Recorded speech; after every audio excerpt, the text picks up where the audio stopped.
See, I have reacted to the statement made by the West Bengal Chief Minister,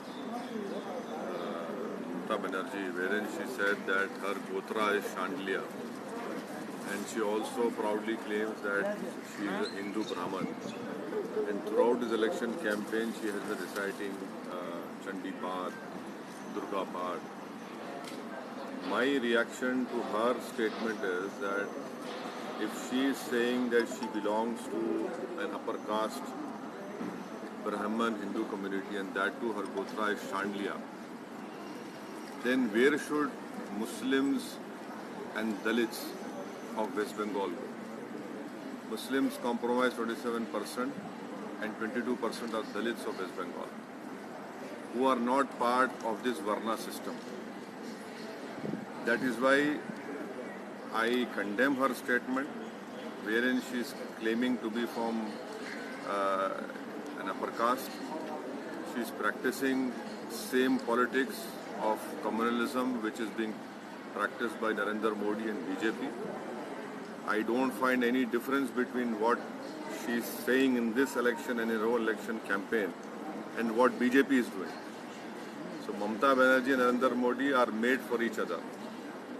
What is happening in Tamil Nadu also is very dangerous because the DMK manifesto says that anyone who wants to go to temple yatras in Kashi or Mathura, various places, the DMK in the election manifesto says that they will give 25,000 to 1 lakh rupees.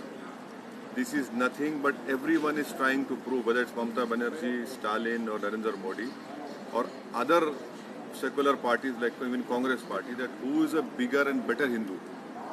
This is not good for our pluralism, for our diversity of our country.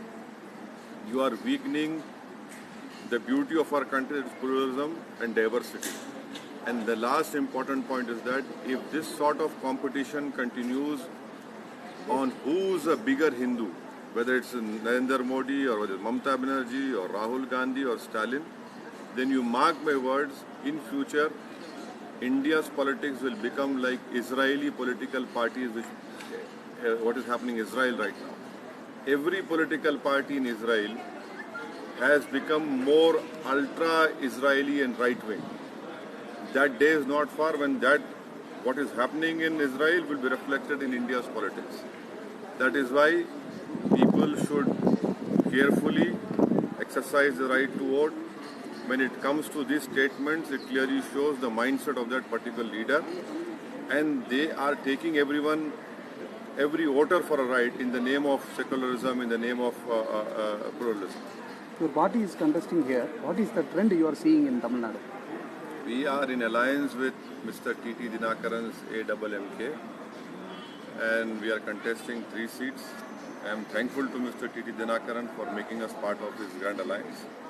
We are working hard for the victory of all the candidates, and I am sure that the people of Tamil Nadu, they are waiting for a third political alternative. People of Tamil Nadu are tired with ADMK because of their alliance with BJP. People of Tamil Nadu know that DMK is as opportunistic when they are in power, and that is why they require a third political formation. I am sure that in the leadership of Mr. T.T. Dinakaran, we will be successful, and I am sure that this time around the people of Tamil Nadu will bless us and vote for the AMK and other alliance partner candidates. The prediction says all the DMK will win the maximum seats in Tamil Nadu. Sir, no one knows, no one has knowledge of future. These are all predictions. The reality will be different, inshallah. Thank you. Thank you.